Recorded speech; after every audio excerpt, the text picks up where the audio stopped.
I just want to say one thing to the fans and everyone associated with Matanzas Wolves. I'm sorry. The goal was to be undefeated, just like last year when we went undefeated. That's no losses in the season.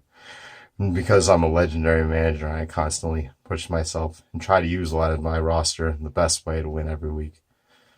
While some was out of my control, it was definitely a letdown. But I promise you one thing. A lot of good will come out of this.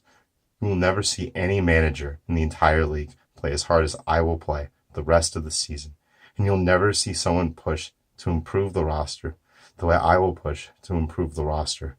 And you'll never see a team play harder than we will the rest of the season. God bless.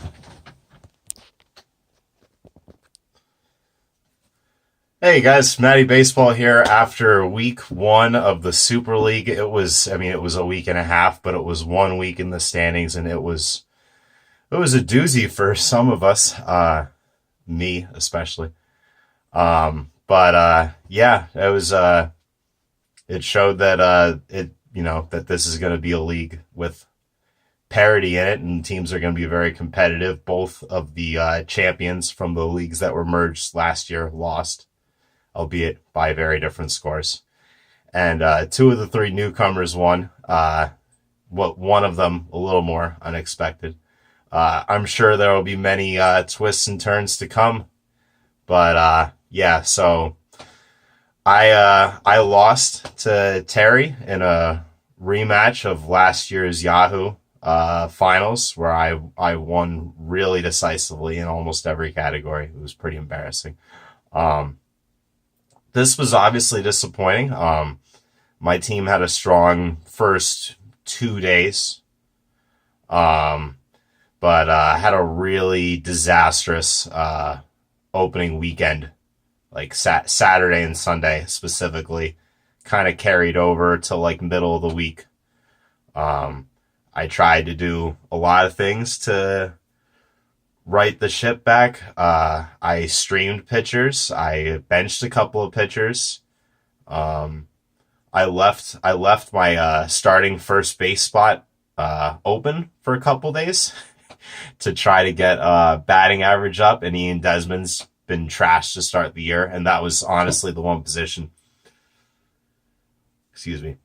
It's a habit. Other than closer, but I always look to just add closers during the year. Closers get hurt or they underperform. They're volatile from year to year, and then other guys step up. Sometimes they're great pitchers, maybe on bad teams, but their efficiency's so good that it's well worth it.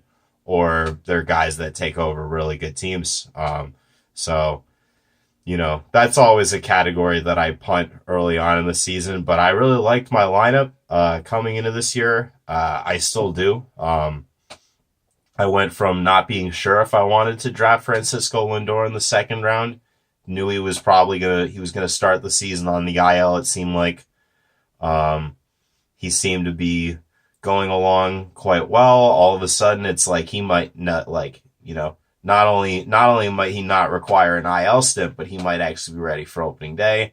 So I love Francisco Lindor. For those of you that watched the draft lottery, could probably sense that I thought that he was undervalued. And then once I thought he was going to start the season, I was like, hell yeah, jump on it. And then he hurt himself in a game leading up, and is on the IL right now, and seems like I'm not going to have him for much of April. It was a bit of a rough week as well for Jose Ramirez.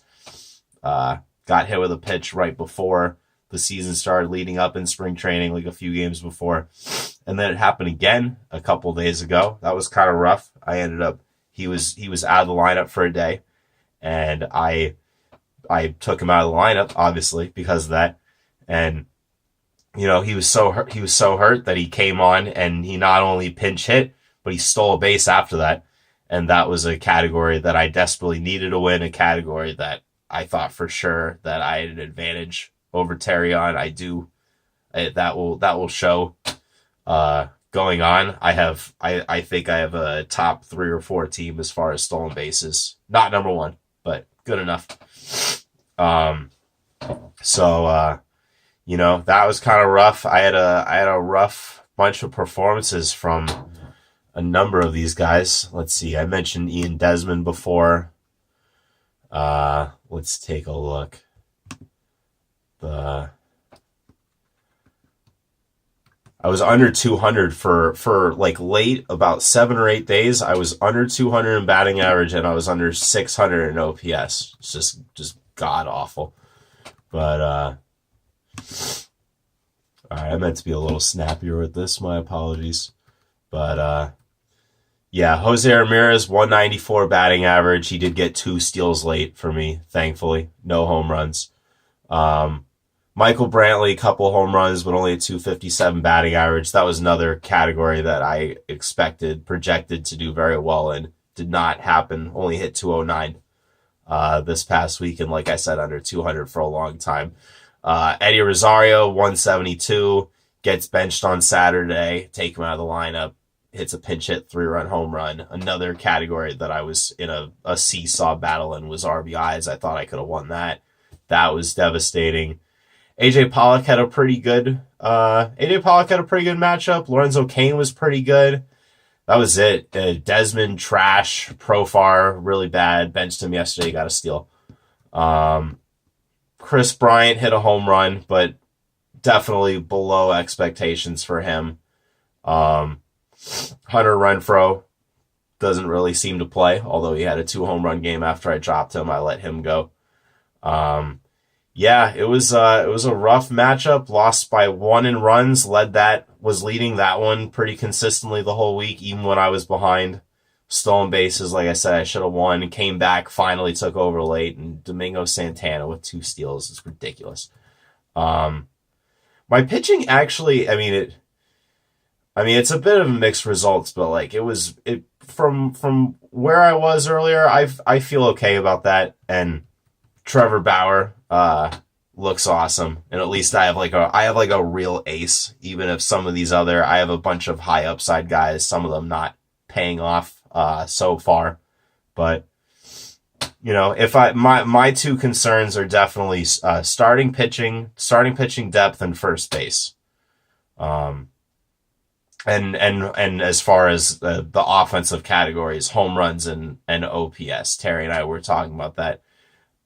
I still like my team a lot. He was a little less into my team, and one of the things he mentioned was home runs and OPS maybe being a problem, and it certainly was a problem the first game. Those were the couple that were not close. So he won. I was down like 10-2, 9-2 for a lot of the later part of the matchup.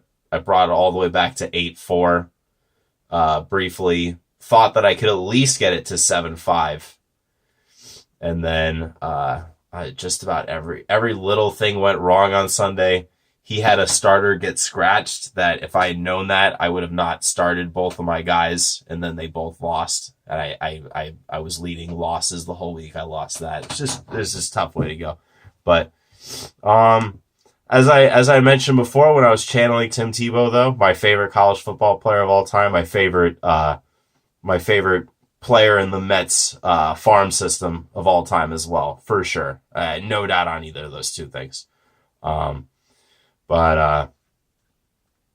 I'll be back for sure. But yeah, this is gonna be a tough league. I guess I don't have to think about going undefeated no more. It's not gonna happen. But yeah, so Tarek is in first place. His team did all right. Does not deserve to be the first place team right now, but he beat me. So, congrats. Red Sox suck. Let's see. Rest of the league, we have after Terry very closely. So Terry's 10-0-2 in first place. Second place is Louisville Smuggler. That's the other Matt. He maybe had the best overall week. About 110 innings and just great numbers across the board. Pitching, offensively, his team did everything. He had one of the best weeks overall. Dylan's team actually played pretty well. Tough. That's a tough way to lose. 10-1. There's not much he can do about that. So Terry's in first place. Second place, we have the other Matt. After that, in a tie for third, we have Shane's team. Shane, the rookie, beat Kyle, and then Drew's team. Drew is Pappy Van Winker, beat Scott, Vataman Empire. They both those guys won 8-3-1. So, Shane and Drew tied for third place, and Kyle and Scott are tied for, I guess, ninth. Yeah. Shane's team of sensational offensive display. His pitching wasn't really there, but Kyle's team was not good enough to take advantage of it. Kyle's team also hit well, but not on the level at all. His pitching was pretty bad, other than he inexplicably got 7 saves from Shane Green. I think it's safe to say it's not going to happen again. Scott, his team was really good. Him and Dylan are definitely the hard luck losers of the first week. I think they deserve better fates for sure. The other newcomer, Galen, was less lucky, and his team name kind of says it all about like where the morale is right now. It's Sign Kimbrel in all caps. He lost to Terry's friend Flan, luxury tax avoidance, 8-4. Galen had no saves without Kimbrel and a K per 9 under 8. His hitting was okay, but Flan was definitely just a level better. It wasn't one of the best teams in the league, but Flan's team was probably in the top half, so he deserves to be in the top half of the standings right now. So he is in 5th. Having said that, though, he was in first place for a long time last year in the ESPN league and lost the last 6 weeks and just choked like a choking dog. I think I messed that up. But at any rate, he choked. That's the point. So, it's got a long way to go. It's a long season. And I got to tell you, the Yahoo League's a week longer than the ESPN League, so that might be 7 in a row to end the year. We'll see about that. Okay, so then, where was I? Rocky. Okay, yeah, and then the other matchup, I knew I was missing one. Joe, Bieber Fever, edged out the ESPN champ. I won the Yahoo League. Trey won the ESPN League by a very marginal amount of victory after losing the whole week and a bunch of bull crap happening at the end from an unbiased source telling you that.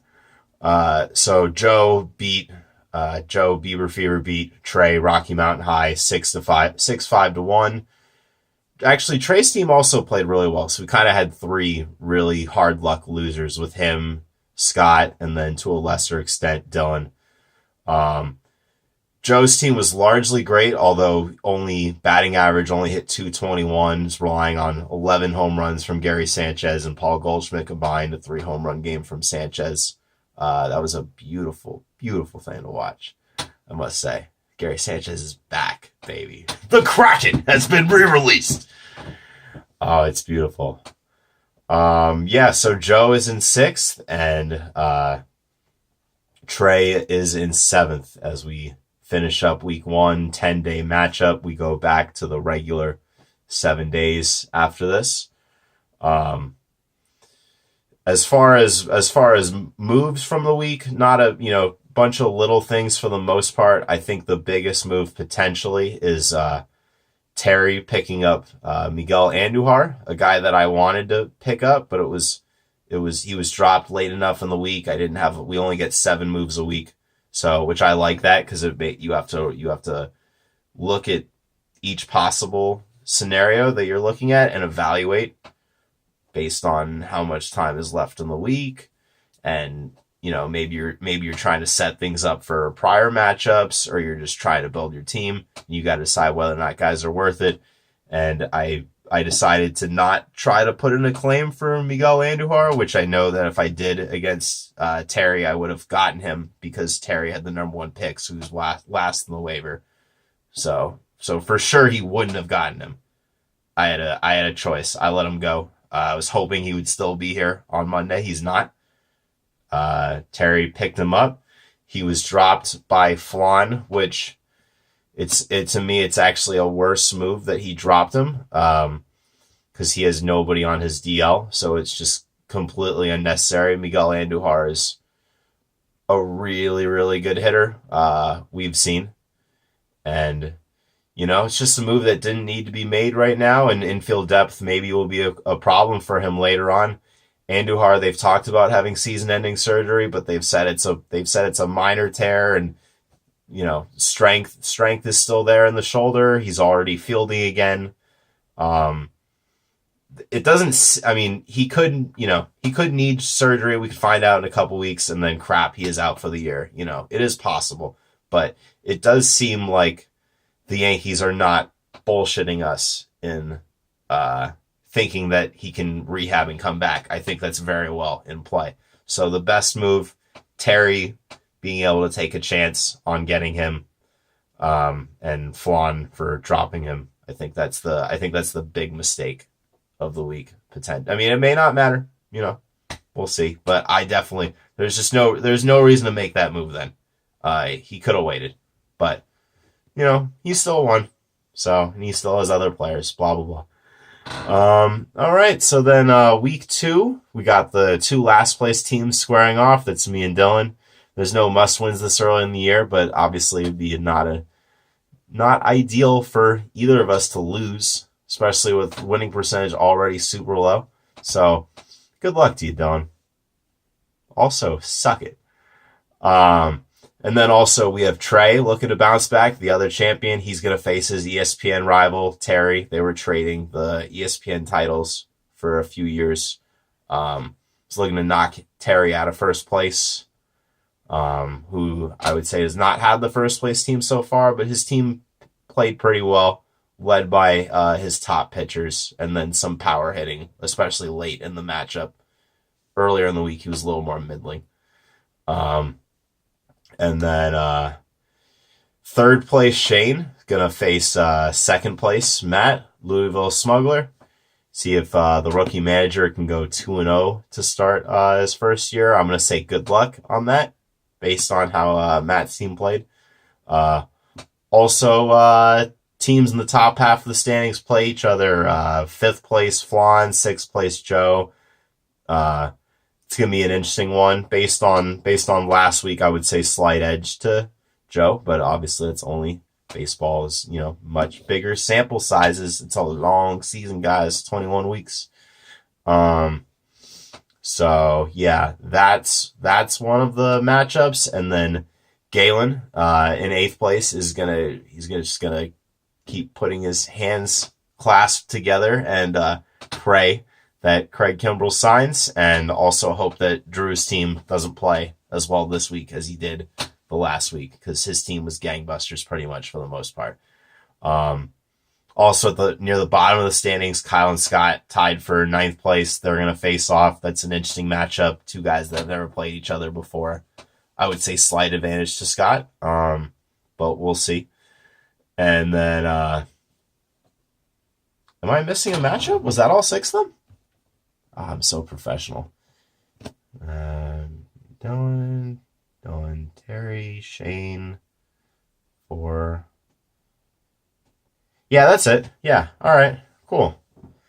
Well, yeah, week 2 coming up.